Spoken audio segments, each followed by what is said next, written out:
Welcome back to Proxy, everybody, and today we're going to be discussing how battle focus is going to work in the new Eldari Codex. So as you guys know, GW has revealed that the Eldari will be getting a new army rule, out with Strands of Fate, and in with battle focus.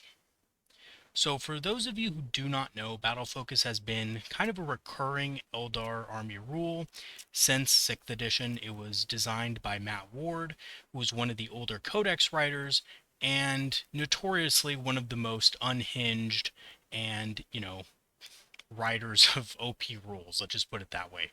He wrote the Blood Angels Codex in 5th edition, and that was one of the most broken codexes to ever exist. He also, of course, wrote the Eldar Codex in 6th edition, which was also one of the most broken codexes on release to ever exist. So, how does this translate? Well, it doesn't mean that this codex is going to be broken, obviously. I think battle focus in and of itself is a pretty balanced rule. It just really depends how the army works around that ability. But it is a cool ability, and I think it's one of the more interactive and fun abilities that the Eldar have gotten since really the beginning of their inception into Warhammer 40k. So let's go ahead and talk about what we're going to be discussing in today's video. We're going to be looking at the history of battle focus itself and its different iterations. We're going to be kind of going over the pros and cons of battle focus because even though there are a lot of pros to it, it does have some cons. And we're going to be talking about applying battle focus in your games and how to use it, and we're going to follow that up with a couple of examples on Tabletop Simulator. So first of all, let's discuss the history of battle focus and its different iterations. For those of you guys who are new, who just kind of entered the game in 10th edition, or are just in general fairly new to the game. So battle focus historically wasn't a thing that Eldar really had. They had a couple units here and there. For example, in 5th edition and 4th edition, we had units that had a move, shoot, move ability. They were jet bikes who could move 6 inches in the assault phase instead of assaulting or charging in, and we had warp spiders who could do the same thing, except instead of 6 inches, they could move 2d6 inches, and of course, if they rolled double ones or something like that, then they would, of course, lose a warp spider to the warp.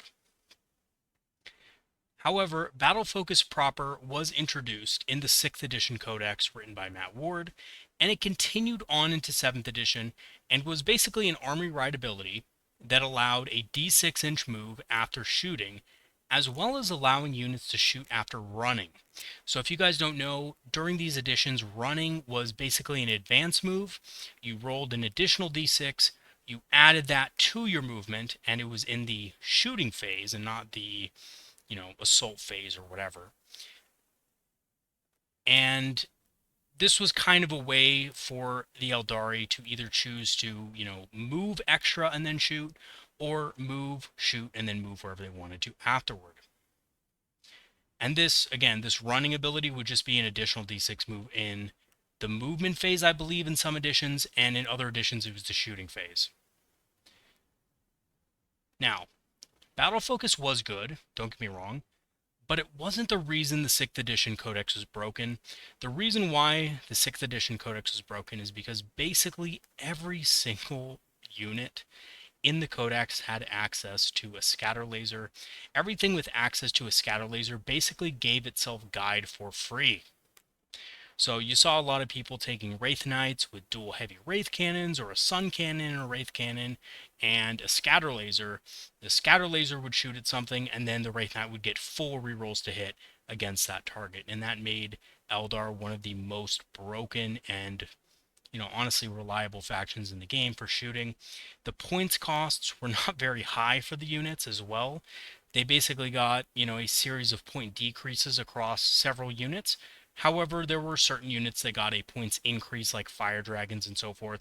But for the most part, the expensive units of the 4th edition codex were replaced, revamped, and, just became essentially gods of war. We also have the flyers being introduced in the 6th edition Eldar Codex, and the Crimson Hunter was one of the best anti-flyers in the game, in an edition which was heavily flyer infested. It was a flyer meta, if you will. And of course, the Eldar being able to just take out enemy flyers no problem was really good. Now, in 8th edition, battle focus changed. GW got it in their heads that battle focus was the problem with the Eldari, and it wasn't all the, kind of free, full rerolls that the faction got. And we're not even talking unparalleled foresight here, where you get one single hit reroll and one single wound reroll. We're talking full rerolls across the board, on top of being able to have easy access to things like Doom across several units. It was insane. Absolutely insane. So GW thought battle focus was the problem, and they changed it to only allow advancing and shooting without the hit penalty for doing so. So, in 8th edition, if you advanced with a ranged weapon and you had the assault keyword, you could still shoot, but at -1 to hit. So you're a little less accurate. Eldar didn't have the -1 to hit. This was widely considered to be a decent rule, but not that great. It wasn't that intuitive. It wasn't that it didn't really feel Eldari in a lot of ways. It just felt like, okay, well, we're just advancing and shooting. A lot of other factions can do this, but we don't suffer the hit penalty. Big deal, right? And we were kind of stuck with a somewhat of a crummy index for a majority of the edition anyway.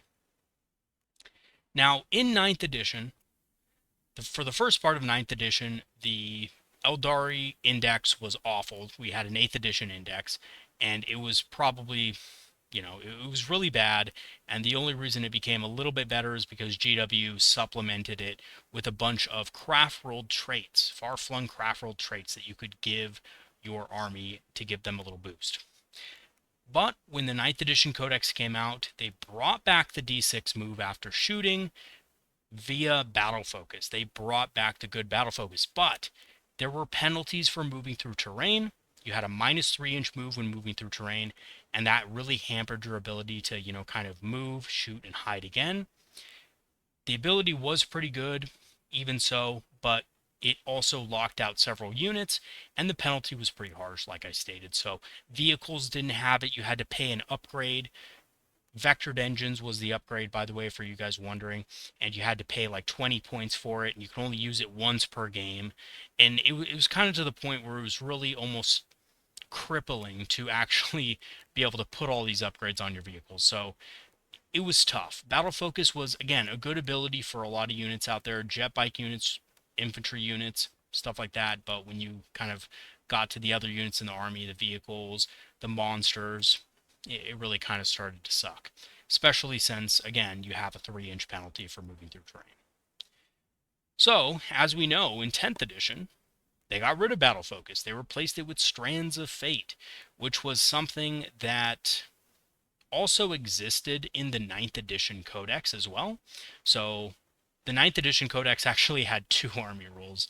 We had basically Strands of Fate, and we also had Battle Focus for a majority of units. So we were in kind of a good spot for our army rules back then. Strands of Fate worked differently in 9th edition, but it was still pretty good. I really liked Strands of Fate, how it worked in 9th edition. I was very comfortable with it. And when you kind of added that on to Battle Focus, you had a pretty balanced rule set, in my opinion. Even though the Eldari weren't the most competitive faction near the end of 9th edition, they certainly were fun.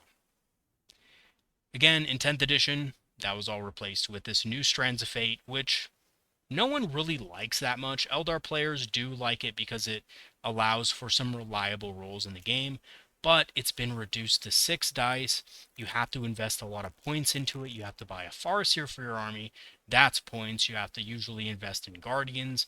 If you really want to get the most out of your Strands dice, you're going to have to select units that benefit the most from Strands of Fate. So it's this whole thing. It's kind of shaped a lot of the army list identities of things like, the triple brick list and, some other types of, list archetypes that, use a lot of single entities like the Avatar of Cain and the Wraith Knight and stuff like that. So, yeah, is it a competitive and good ability? Yes, it is a good ability, but it's been nerfed. It's not that fun for your opponent or you. And, at the end of the day, it's just auto dice, right? It's just an auto 6 whenever you need it, and that's usually what it comes down to. Now, Going forward, we know that the 10th edition Aeldari Codex is going to have battle focus. So, what are the pros and cons of battle focus? So, some of the pros are that obviously it allows units to move past screens after shooting and destroying models. So, you can move forward, you can shoot an enemy point blank, and then you can move on to an objective. This would be really good with things like Dire Avengers. Depends what Dire Avengers have in their arsenal this time around. If they still have the Overwatch ability or if they have something else. But I think it could be a really good thing for Dire Avengers to have, to just simply, move, shoot something off an objective, then move to the objective, and then potentially be able to Overwatch something on a 4+.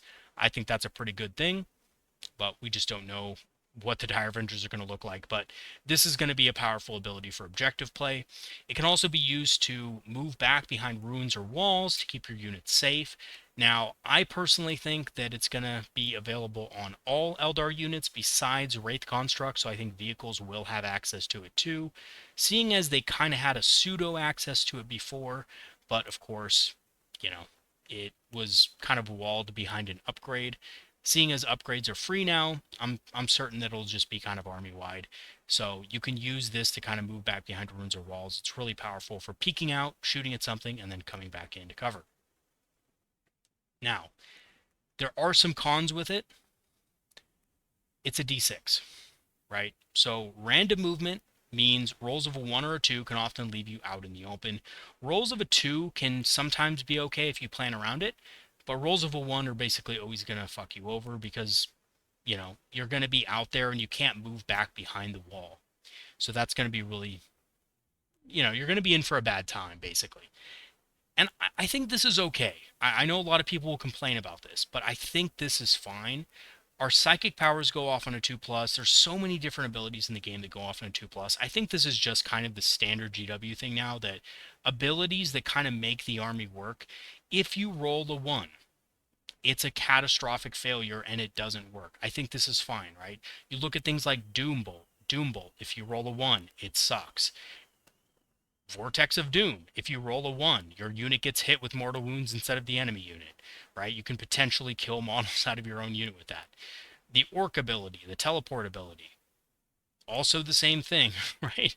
You roll a 1, your unit takes mortal wounds, it doesn't teleport, which can really just mess up the entire game for you. So I think that's okay. It's a dice game.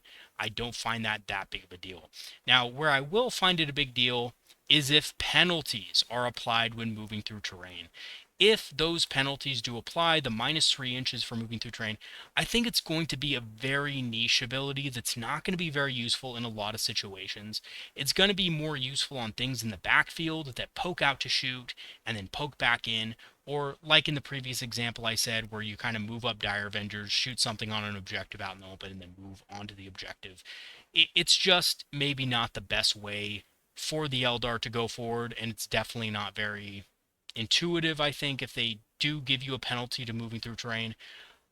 But again, it's not going to be the end of the world if they do. It's still going to be a decent ability. It's just not going to be what we're all hoping for. So, how do you apply battle focus in your games, and how do you use it? Well, assuming that battle focus is a D6 move after shooting, so let's assume that it's going to be what we think it's going to be. Battle focus can be used to A, move back behind walls and ruins to block line of sight, right, like we said before. You can use it to move units out of charge range. This is really good, by the way, against charging armies that you still need to shoot at, but will, obviously come at you and try to kill you afterward. Being able to battle focus afterward is a great way to get out of charge range. A great example, of course, is the Dire Avengers. Again, move into 18 inches, shoot at a unit of, assault marines or something like that. Guaranteed they will be able to charge you pretty much next turn. But if you have battle focus, you can potentially move, 3, maybe even if you're lucky enough, 4 inches back, and that could make the charge a lot harder for that unit. You can also put units on objectives after clearing enemies with shooting. I spoke about that before with the Dire Avengers, and you can do that with things like fire dragons and stuff as well.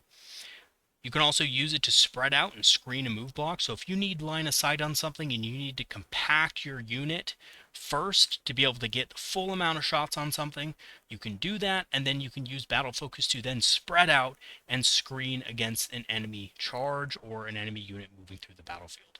So that's another good way to use it. I use this a lot with Guardians back in 9th edition, and it worked pretty well with them. And you can also battle focus after deep striking. So again, it depends what the penalties are for it, but if you can do this after deep striking, then you can use it to get on objectives potentially or move to safety. It won't help you really if there's already an enemy unit on an objective itself, because you're not going to be able to deep strike within 3 unless we have some sort of OP detachment ability or some sort of OP stratagem that allows us to do this, to deep strike within 3 with battle focus. But if we do, I'm not going to complain because other armies have it. So I'm not going to complain if they give us that. However, usually that's not going to happen. What's usually going to happen is your opponent might screen you from getting on the objective. Maybe they don't have units on the objective themselves, but in this scenario, you can deep strike, just outside of the objective and then use battle focus to just move on it. So, you can kind of get around your opponent's screening in that way. So, I can only assume, and I think we should all kind of assume, unless we're really disappointed, that the ability is going to be a D6 move, shoot, move kind of thing. Now, having said that, there are going to be some restrictions to this type of ability that have kind of always existed.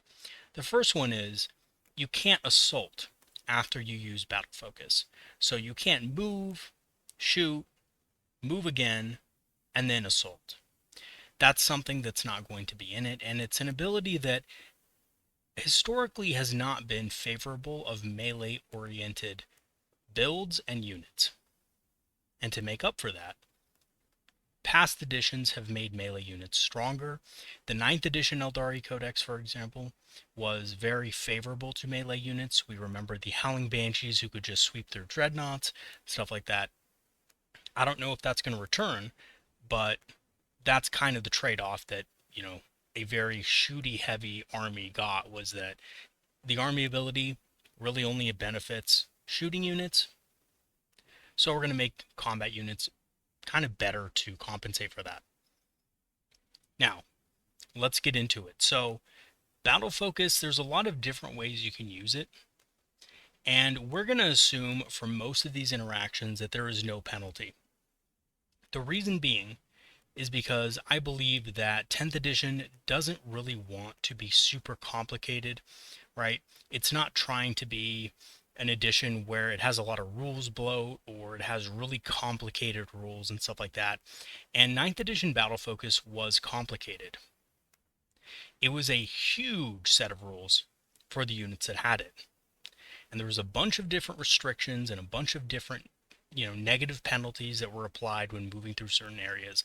I just don't think GW is going to go that direction, but that's just my personal opinion. They could very well add a penalty on there. I just don't know. Now, in regards to battle focus, there's really several different ways to use it. There's the basic ways to use it, which is just move behind some terrain after shooting. That's the most common and probably, the most noticeable benefit of the ability. But there are also other abilities that I'm going to show you, throughout this video, throughout this demonstration. So here we have a battlefield. I kind of set up units randomly in order to show you the application of the abilities, not necessarily because those units would be in those positions necessarily, just to kind of give you some examples of how the ability would be used. So this is actually, believe it or not, this is Tabletop Simulator, and this is my 2,000 point Eldari army that I typically run in Pariah Nexus. So we're going to start off with the most basic of battle focus type abilities, which is the move out from behind a ruin, shoot, and then move back in. So I'm going to demonstrate this with two different units. I'm going to demonstrate this with Wind Riders, and I'm going to demonstrate this with Fire Dragons, as well as probably Guardians. And I'll show you in a second what I mean by that. So let's start off with the Guardians. As we zoom in, we notice that the Guardian Defenders have a platform. Now, normally Guardian Defenders are on the back objective. Typically, in the past, we have kind of used Guardian Defenders to form Fate Dice. That's going to change. Guardian Defenders are going to have some sort of different role. My prediction is that Guardian Defenders are going to farm command points. Now, I know that may not seem like something that is, viable or going to happen, but I think that's going to be the case. And I think the autarchs are going to change slightly. Don't be surprised if your autarch Wayleaper or, autarch and foot doesn't auto-generate 1 CP anymore. Again, I'm not saying that's going to happen necessarily, but I just think that, Guardians are probably going to be the unit for it. And yeah, that's basically it. So we have a unit of Guardian Defenders here. Now, Guardian Defenders usually don't have that much of an impact besides just screen your backfield, be on the objective, and, once in a while shoot something. Now, recently we've had a build where we can have an autarch on foot in this unit to give free Phantasm to the unit, which is essentially what I think Battle Focus is going to be, just in a different phase. So, basically, if we look here, our opponent has something on this objective, and this Brightlands could potentially shoot it. But if we do shoot that Brightlands, if we do move it out of terrain, and maybe these Guardians are, actually more over here so that they're out of line of sight. Again, this isn't to scale. This isn't, set up perfectly here, but we don't want them to get shot at, right? We don't want them to get shot off this objective. So what we're going to do with Battle Focus is we're simply going to move this platform out this way about 2 inches. And you could even probably set it up so that it only has to move 1 inch, but we're moving 2 inches right there.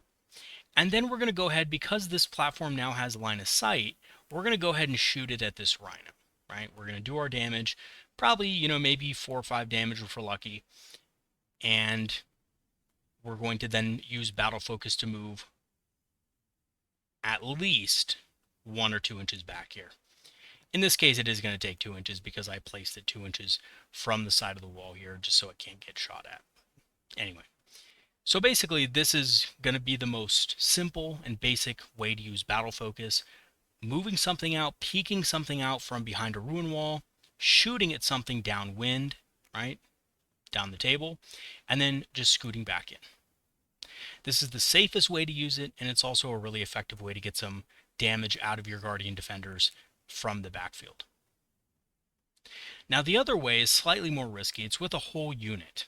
So if we look at this unit of Wind Riders here, you'll notice they're in a unit of 3. I like taking them in big units of 9. In my 2,000 point list, I take them in a unit of 9. In this edition, I don't really see there being a point to using a unit of 3, at least in this index. However, with Battle Focus, taking units of 3 actually make a lot of sense because they get the Battle Focus ability, which means they can move d6 after shooting. Now, a unit of 9 would be extremely difficult to hide after using Battle Focus. A unit of 3 is much easier. You need a much lower roll to get them behind terrain again, and it's a cheaper investment overall. If they do flip the roll, or flub the roll as it were, and you roll a 1, you're only losing 80 some points instead of losing, potentially 240 points, a big unit. So that's why we're going to use MSU style units in this type of list where you're trying to maximize the ability of Battle Focus. So in this case, measuring from this model over here, we have to move this model. Oh, I should move this one first. We have to move this model over about 2 inches. Boom. We're going to move this model over 2 inches. Boom, so we can get line of sight, and then this model is just going to move a little bit over as well. So now these guys are barely out. They've moved 2 inches. We're going to measure our 24 inches. And look at that. The unit is on the objective. So we're going to go ahead and shoot that Chaos Space Marine unit right there, right? The Rhino was nice enough to leave a little gap in there. So we're going to be able to shoot the unit, we're going to do some damage, and then we're going to go ahead and Battle Focus back. We need at least a 2+, which is essentially the same thing you usually need with Phantasm when you're moving small based units. So we're going to roll our dice. Hopefully we don't roll a 1, and we're going to move just straight back here.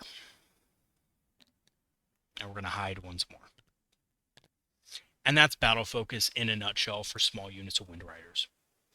It is a little riskier. Like over here with the Guardians, we only really needed a 1, so we really had no risk using this.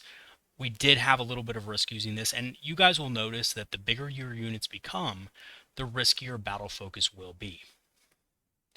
Now, let's take a unit of fire dragons, for example. So, in our movement phase, we're going to go ahead and select our unit of fire dragons from our falcon. And we are going to place them right here.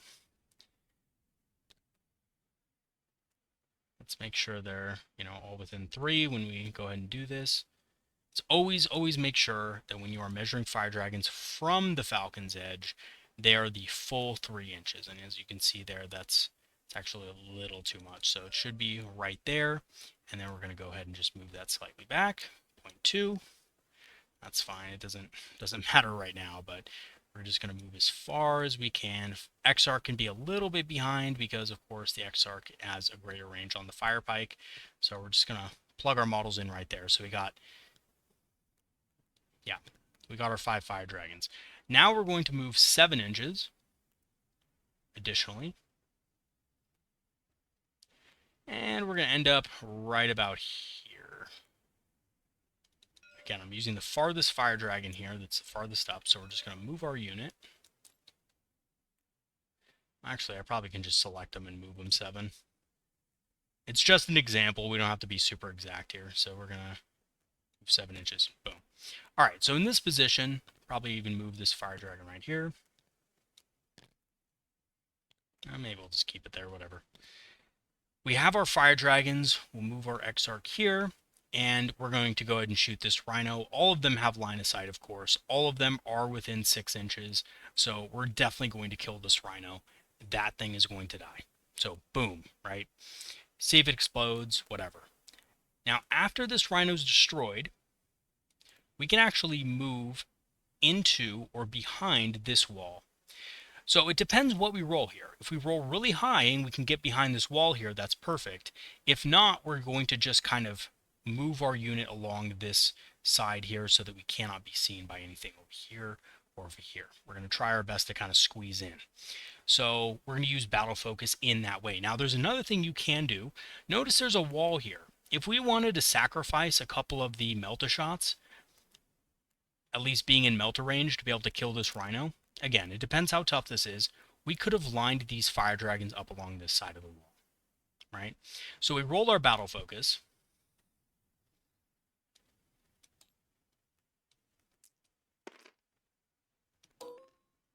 Let's just see what we get. Okay, we get the old 1 here.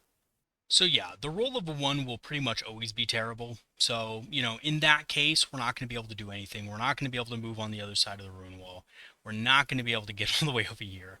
So, we're screwed. But, there we go, a 3. That's more respectable. That's more average. That's what you should be getting realistically when you roll your dice. So let's take that into account. So, with a 3, what we can do, so we can do a couple things. We can, A, try to sneak over here, right? And be kind of curled up against this edge. Now, what that will allow us to do is that will allow us to hide from anything on this side. So anything right here, anything right here, anything right here. Well, maybe something right here will be able to target us. But basically anything here or here is not going to be able to shoot us. If we're behind the wall, that's the safest position. That's probably what we want to be going for, to be honest. But again, we don't know what the kind of penalties are going to be for battle focus, if there is a penalty for moving through ruins. I don't think there is. So, we can kind of move 3 inches. That's more than enough to get our whole unit back behind this wall. Or we can simply try to do this, right? We can just simply move behind here. This position right here, we will be vulnerable to this. We will be vulnerable to over here, but we will be safe from this, this, and this over here, right? We'll be safe from this firing lane. We'll be safe from this firing lane and this firing lane. So if we move our units up here, kind of squish them in here.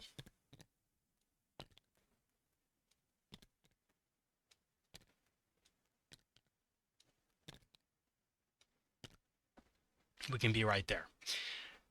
Okay, now, of course, there's a couple of advantages to being in this position. First of all, if you need to score an objective or you need to get on the objective, you can possibly have a charge against this or excuse me, not a charge. You can possibly have more movement to work with next turn. So you can, get to here, you can threaten here, stuff like that. Whereas, if you were back here, you possibly couldn't do that. So there are some advantages to this, but there are some disadvantages in that you might get shot at, right? Alternatively, like I said, we can move our unit behind this ruin wall right here and be totally safe and be just dandy right there, right? So that's another good option to do. Then we could do whatever we want, with the Falcon. We can move wherever we want. We can keep it safe if we want to. We can move it slightly back over here, right, past our deployment zone a little bit. We can just kind of angle it a little better. We don't have to risk the Falcon as much. Now, remember also, fire dragons are rumored to get full rerolls against vehicles and monsters. So instead of just rerolling ones. Now, what I think they're going to do as kind of a quote-unquote nerf, though, is they're going to take away the reroll damage rolls of 1, which fire dragons do currently have. So, they're going to give us full rerolls to wound, but they're not going to let us reroll damage rolls of 1, which is a trade-off. And I think, the more I think about that, the more I realize, well, maybe that's just a better way of kind of streamlining things for GW's, kind of mental state. Okay. So those are the 3 basic ways to use battle focus. They're pretty obvious at first glance. Most people will be able to recognize them and use them, at least intermediate Eldar players. Now, some maneuvers are a little bit trickier, but they are still very effective. Now, one of the ways that I like to use battle focus and always have is by using it to move block. So I'm going to give you guys an example of these Rangers. Let's say these Rangers infiltrated within, that's a little too far, but whatever. For the sake of argument, let's say that the Rangers were kind of over here and your opponent had a unit here that could assault into you. Maybe they're chosen or something nasty, right? And you don't want these chosen to get into contact with your Falcon over here. But if you just stay here with your Rangers and hold the objective down, these chosen are going to come in, kill the Rangers, possibly consolidate into the Falcon, and cause a lot of trouble for you. So what we're going to do is we're going to move forward 7 inches. And usually Rangers would have to advance in this case to get the best move possible. But we're not going to do that. We're just going to move them 5 or 6 inches right out here. And we're going to make sure that all of our Rangers here have line of sight on our opponent. Okay, now we have line of sight. Technically, we would be move blocking here, but, they can always move around this position. If we advanced, we could easily kind of get over here and we could fully move block them. It is just possible to do that without having to battle focus. The cool thing about battle focus is you can now shoot. You can now shoot your rifles at this unit of Chaos Space Marines. So, you get your 5 dice, which again, it's not much damage, but it increases the value of the unit. So we get our 5 dice. Cool. We get 4 hits, 1 miss. We're not going to have unparalleled mastery anymore. It's going to be something else probably. And we're going to, roll the wound. We need 4s. We're getting 2 wounds there. They get 2 saves at -1. They're out in the open. And boom, they miss 2. So guess what? 1 chosen dies. Right? That's pretty good, considering the alternative was nothing. Nothing dies. Now, usually you probably should only get 2 wounds on one of these guys, but that's better than nothing, right? And then what you can do is you can battle focus afterwards. So we can take our dice, throw them over here, pick up 1 dice, battle focus, 3 inches, and then we can kind of spread our unit out accordingly. So we can kind of go here, right? We can make sure that our opponent can't go around that direction. We can be right behind here too, so that they can't easily get shot at that much. Make sure our opponent can't do that. We can move here. We can move a Ranger here on the other side of this wall. And we can kind of just go like this, right? We can kind of conga line the rest of them out. So this kind of, and we can tow the terrain. I would always tow terrain just to give your unit cover so they're a little more durable. They don't all need to have it, but it does help. So now this Chaos Space Marine unit right here, minus the 1 Chaos Space Marine that it has, really has no options except to charge this unit. and charging this unit will take them off the objective. So if you want to be even more cheeky, you can move these guys back a little bit. You can forego the cover,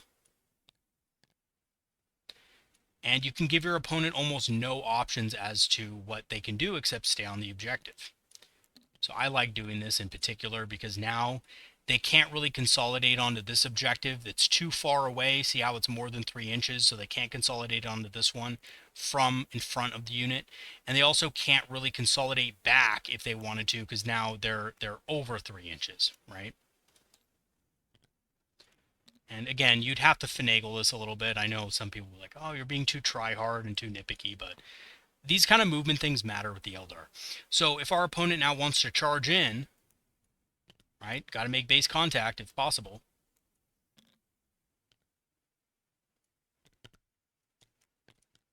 Come on.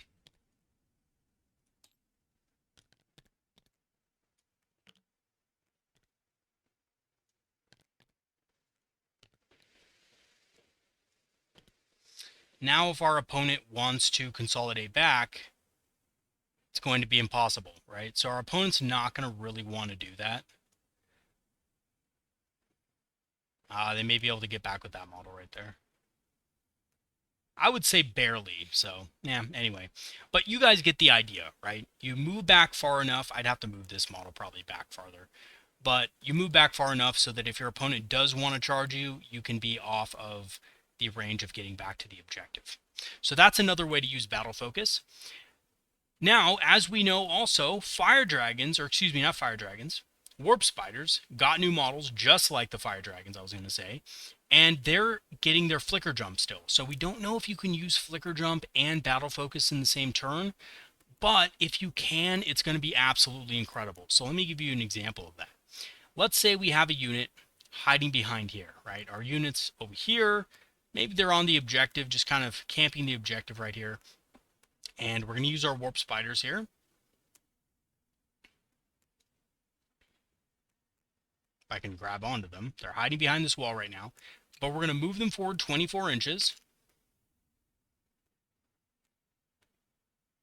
Yeah, we have a lot of leverage right here, guys. All right, we'll just say they're right here. Okay, we'll be at like 22 inches, but that's enough. So we're just going to be just behind this little piece of ruin right here. All right, we'll flip him over. There we go. All right, we have our Exarch, who's probably going to have a spinneret rifle from now on. And we're going to go ahead and unload on this squad, right? We're going to unload on them. We're going to kill probably a lot of models. I would venture to say like 2-3 models probably. So, you know, maybe we just kill 2. Let's say we get really unlucky. I mean, usually it's 3, but let's just say 2, right? No, let's say 3. Let's say we kill 3 models. That's more average, I think. This unit's going to have dev wounds. We're going to have the spinneret rifle. We're going to also have dual death spinners. Yeah, this unit's definitely still going to be good.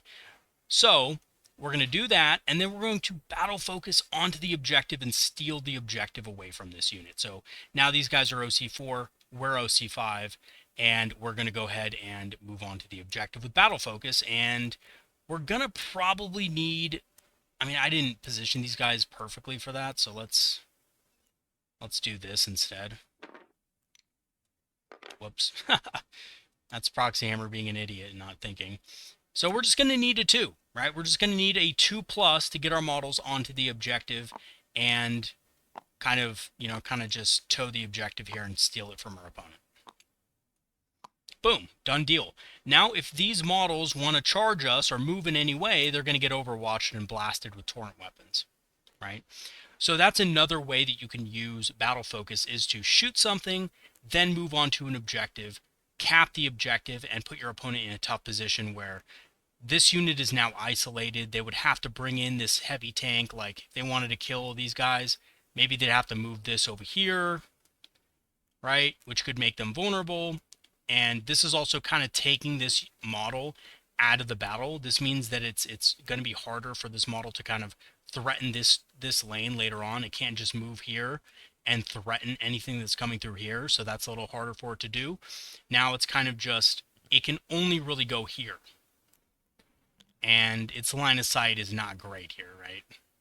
And it's a very easy target. So yeah, anyway.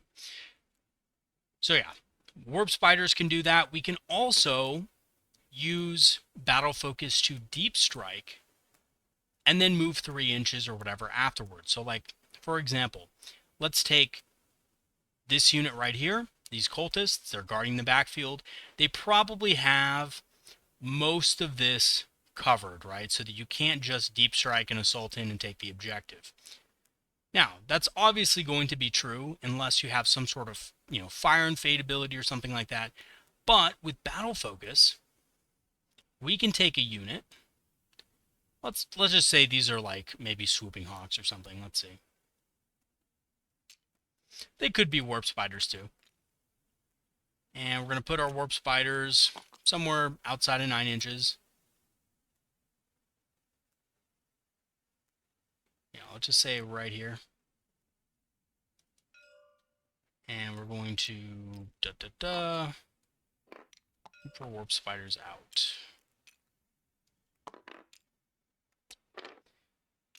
Sometimes Tabletop Simulator wants to work, sometimes it doesn't. Anyway, whatever, they're together. They're married, I guess. Okay, so we have these guys. We're deep striking down. We're outside of... I still didn't get them quite outside, but... We're outside of 9 inches. And we're ready to shoot. So we shoot at this unit. Most likely, 5 warp spiders will kill like 9 of these guys or 8 of these guys or something like that. Just something silly. And then a bunch of them are going to die. Our opponent's probably going to want to kill the ones closest to the warp spiders so that they don't get assaulted. But that's okay. Our goal isn't to actually take the objective this turn. 7, 8, 9. I think they have like, one more back there? Yeah, just holding the fort. So we're just going to simply battle focus closest to this wall. Or see this unit of, whatever Chaos Space Marines, or in this case, Warp Talons right here, right? We're just going to move in such a way that if the Warp Talons want to engage us, or the Raptors, or whatever these things are, that they're going to have to suffer an overwatch for it, right? So we're going to move our unit. Let's say we roll a 3. We're going to move them 3 inches that way.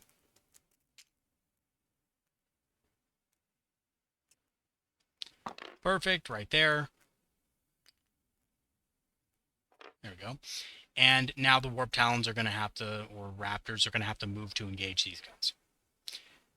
And if your opponent doesn't deal with this unit, they're going to get this objective taken.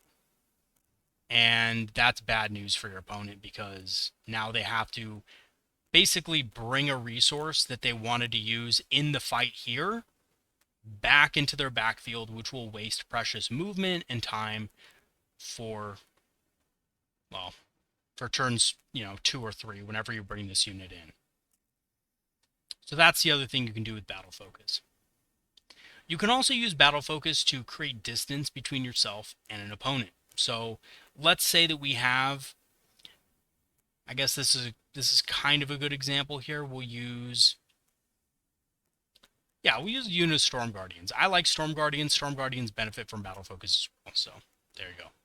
All right, so let's say we want to use our Storm Guardians to engage this unit over here. We have them kind of behind this rune or something like that, turn 1. We advance them up, or not advance, but just move them up, 7 inches from here. Move them right about here.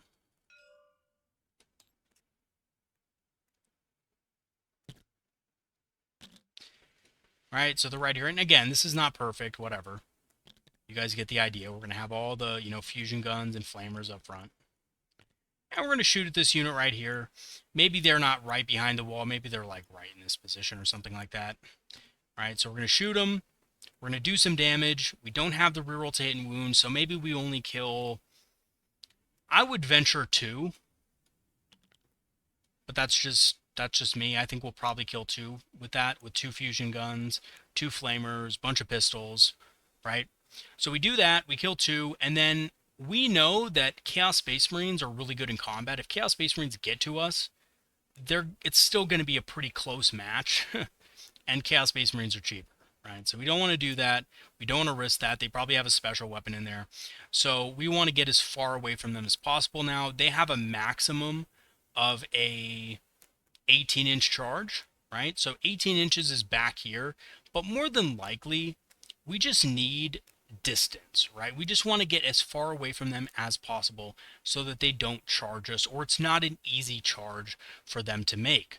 So we're going to roll our battle focus. Hopefully don't get a 1.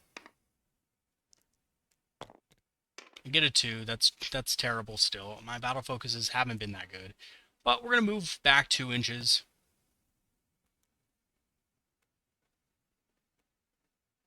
Boink. And now, we were within 12 before, barely within 12 of these guys.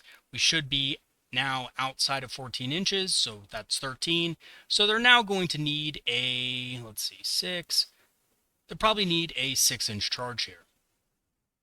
So yeah, what I'm really hoping for is that we get a faction-wide stratagem, kind of like lightning fast reflexes, or like Space Marine factions get Armor of Contempt, basically faction-wide. That's one of their stratagems. I hope that the Eldari get something that allows them to battle focus additional inches, like just an automatic 6, because that'll allow us to have a lot more control over our different units. Like, for example, this Storm Guardian unit would have a lot more battlefield control if I could just move them 6 inches instead of just having to, just move them a single D6. Right? Actually curious about this because this is not something I typically do. Yeah, so we could probably get away with more, actually. If we didn't want to shoot the pistols, we just wanted to shoot the fusions and flamers. We could probably actually, since there was models here, we could probably actually be farther back and it would be fine. So even with that too, I think that still kind of makes it a little better. We could even kind of go like this, right? We could have half the unit behind here. And then we can go 12 inches up to where, yeah, that's easily within range of those two models right there. And then we can have, yeah, for sure. We could definitely make that work and then roll that 2 inches and then move these guys over 2 inches or back 2 inches. You know what I mean? So there's a lot of things we can do with battle focus. And truthfully, I think it's going to be a huge buff for our faction overall. But there's a couple of caveats to that. One, if we have to pay extra inches or there's a debuff to our movement through ruins and stuff like that, seeing as the whole board is just covered with terrain, I think that'd be a big fat L for the ability. I think that would be a big fat L for GW and their rules writing team if they did some sort of debuff like that. I don't think our whole army should get assault. I think it should be based on the unit that has assault weapons. But I do think everything should get a D6 move as per battle focus. And that's it. Really, I think it has a lot of potential. I can see a lot of our units being really effective with battle focus. And maybe only restrict battle focus to non-Wraith units. Like, non-Wraith units should all have battle focus, and Wraith units should have battle focus in a Wraith detachment. Or they can sub battle focus for another really powerful ability. Like, instead of having battle focus, since in a Wraith detachment they lose that battle focus ability, you can give them a stronger detachment bonus. I've heard this argument been made in the comments as well, and I think it's a good one. I think, yeah, if you're not going to have battle focus, you need something else to make them a little better. So giving them, army-wide +1 to hit, army-wide feel no pain, army-wide, whatever, 4 Wraith units would be a really strong buff to give them in return for the extra mobility that you're going to lose. And yeah, that's about it. I'm really excited to see what happens, though, as we get closer and as they reveal the rules and the specifics of the rules so we can start diving into it. Probably make a video later kind of going into, the different ways that battle focus might be used when the official rule comes out. And until then, we'll just have to wait and see. Okay, so now that we've kind of gone over the different scenarios and stuff that you might see and how to use battle focus on the battlefield, it is going to be a game changer in the mobility department for the Eldari. The Eldari are going to be much more mobile than they were before. It will absolutely change how the Eldar play on the tabletop. and it's much more tactically engaging than Strands of Fate, right? You're going to have to plan your moves better. You're going to have to plan where your units are at all times, and if they can move to safety with a battle focus move. You're going to have to know those things. And knowing how to use it effectively is going to be the key to the Eldari success, just like Battle Focus was in Ninth Edition. People that were good at using Battle Focus usually did pretty well on the tabletop. People who weren't good at using Battle Focus or didn't use it at all often did struggle with the ability's use. And in a lot of cases with winning, unless they were running a very particular type of list. And there were some lists, don't get me wrong, that didn't need battle focus whatsoever. Like there was a list that I ran in Ninth Edition, which was just all D cannons and a bunch of Farseers and stuff like that. And I never really needed battle focus because I just had Quicken to like move things around everywhere. But a lot of Eldar lists did need the battle focus. Now, also, what I do want to mention is that battle focus is going to be kind of dependent on a couple of different things for you as a player. So number one, yes, there are dice rolls involved, but I highly suspect that there's going to be some sort of ability, like an army-wide ability or something like that, that's, throughout all the detachments. I guess you'd call it a stratagem, right? I guess that's what we're calling them nowadays. A stratagem that would allow you to get an automatic 6 for your battle focus move. So maybe that could even be matchless agility. Instead of an auto 6 advance, it could just be an auto 6 battle focus. Or it could be both, right? You could have an auto 6 advance / battle focus move that you could use once per turn. I think that would be a really cool thing for 1 CP. And I don't think that would be OP whatsoever. Okay, so just to end off, Battle Focus is going to be a cool ability. I think, if anything, even if it's not super competitive, like even if there's penalties to it and stuff, I still think it's going to be more fun than Strands of Fate. A lot of people might complain about it. What happens to my Avatar of Cain that can just one-shot a Land Raider in Overwatch? Well, I mean, you're probably not going to be able to do that anymore, but maybe they will change the Wailing Doom to just have some other ability, like instead of sustained D3, maybe the Wailing Doom just has 3 attacks, right? Maybe it just has 3 attacks and you don't really have to worry about that as much. I know that's not as good, but I think that's a good side grade in a lot of cases that you don't have to over rely on Strands of Fate for, and to make it function and work properly.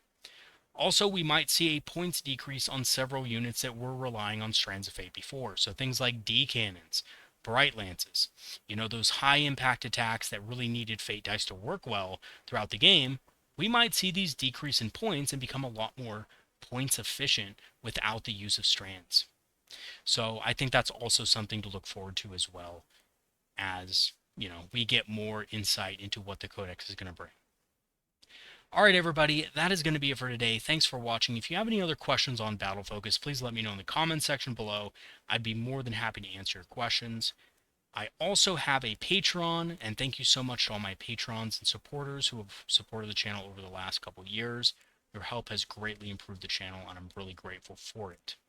If you want to join the Patreon and help support, or you just want to join the channel's Discord, I will leave the link in the description for that, and you can come chat with me and a lot of other cool players, a lot of the players that I've done interviews with on the channel, and just have a blast talking to them about all their strategies, tactics, and hobbying. I also have an Amazon affiliate link and a channel store page, so if you want to grab some Eldar inspired apparel on my channel store page or some discounted Eldar minis on Amazon, I will leave those links in the description also. Alright everybody, that's going to be it for today. Peace out, and I'll see you guys next time. Have a good one, everybody. See you later.